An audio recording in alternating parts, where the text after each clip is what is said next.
నమస్తే. సనాతన ధర్మం ప్రేక్షకులకి స్వాగతం. మనతో పాటుగా ప్రత్యంగిరి అమ్మవారి ఉపాసకులు శ్రీ రాఘవేంద్ర శర్మ గారు ఉన్నారు. ఆయనతో మాట్లాడదాం. శర్మ గారు నమస్తే అండి. నమస్తే. శర్మ గారు, ఏకాదశి అనగానే వ్రతాలు, పూజలు, ఉపవాసాలు జనరల్ గా అందరూ చేస్తూ ఉంటారు. ఇప్పుడు రాబోయే ఏకాదశికి ఏమన్నా విశిష్టత ఉందా? ఆ రోజు మనం అంటే ఎలా చేసుకుంటే బాగుంటుంది? శ్రీమాత్రే నమః. సాధారణంగా మనకు మాసంలో 2 సార్లు ఏకాదశి వస్తుంది. శుక్లపక్షం, కృష్ణపక్షం. అంటే పౌర్ణమి ముందు ఒక ఏకాదశి వస్తుంది, అమావాస్య ముందు ఒక ఏకాదశి వస్తుంది. సాధారణంగా ప్రతి నెల 2 సార్లు ఏకాదశి వస్తుంది. ఏకాదశి అంటేనే చాలా విశేషమైన శుదినం. ఎందుచేత అంటే ఆ వారాంతము, ఆ మాసాంతము నువ్వు ఏ పూజ, ఏ వ్రతం చేసినా చేయకున్నా ఏకాదశి ఒక్కరోజు ఒక నియమంగా పెట్టుకొని ఆ రోజు ఉపవాసం ఉండి నీకు నచ్చిన భగవంతుణ్ణి ఆరాధన చేసుకొని విష్ణుమూర్తిని కానీ ఈశ్వరుని కానీ ఆరాధన చేసుకుంటే విశేషమైన శుభ ఫలితాలు వస్తాయని ఒక నమ్మకం.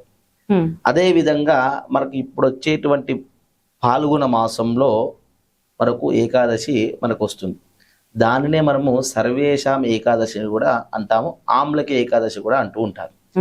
ఈ ఏకాదశి విశేషం ఏమిటంటే ఆ రోజు ఉసిరి చెట్టుని పూజించడం ద్వారా మంచి ఫలితాలు ఉంటాయని చెప్పేసి నమ్మకం.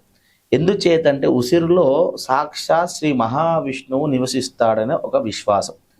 ఆ రోజు ఉదయమంతా ఆ రోజంతా ఉపవాసం ఉండి ఉసిరి చెట్టు దగ్గర ఆవు నెయ్యితో దీపం పెట్టి ఆ ఉసిరి చెట్టుకి కాస్త పసుపు, కుంకుమ, అగరబత్తీలు, అక్షింతలు, పుష్పాలతోటి షోడశ ఉపచారాలు పూజ చేసుకొని ఆ ఉసిరి వృక్షం దగ్గరనే కూర్చొని విష్ణుమూర్తిని, శ్రీకృష్ణుని స్మరణ చేసుకొని విష్ణు సహస్రం పారాయణం చేసినట్టయితే ఆ శ్రీ మహావిష్ణువు అనుగ్రహం కలుగుతున్నదే ఒక నమ్మకం.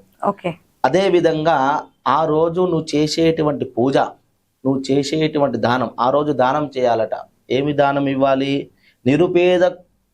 నిరుపేదలకు ఇంత వస్త్రదానము, ఇంత భోజనం పెట్టడము, నువ్వు చేసేటువంటి దానం చేస్తే విశేషమైన ఫలితాలు కలుగుతాయి.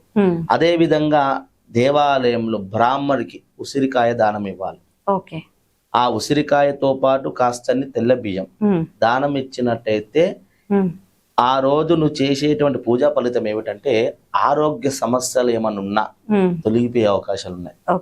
డబ్బు పరంగా ఇబ్బంది ఏమన్నా ఉన్నా, ఆర్థికంగా ఇబ్బంది ఏమన్నా ఉన్నా కూడా ఆ స్వామి అనుగ్రహం వల్ల రుణ బాధలు, సమస్యలు ఏమన్నా ఉన్నా కూడా తీరే అవకాశాలు ఉంటాయి. కాబట్టి ఖచ్చితంగా ఈ ఏకాదశి వ్రతం రోజు ఎవరైతే నేను చెప్పిన విధంగా ఉసిరి చెట్టును ఆరాధిస్తారో, ఉసిరి చెట్టు దగ్గర దీపాన్ని వెలిగిస్తారో, విష్ణుమూర్తిని ఆరాధించి పూజిస్తారో ఆ శ్రీ మహావిష్ణు అనుగ్రహం తప్పకుండా లభిస్తుందనే ఒక విశ్వాసం. కాబట్టి అది చేసుకోండి, ఆ స్వామివారి అనుగ్రహం పొందండి. ఓకే, థ్యాంక్ యూ గురుగారు. Thank you.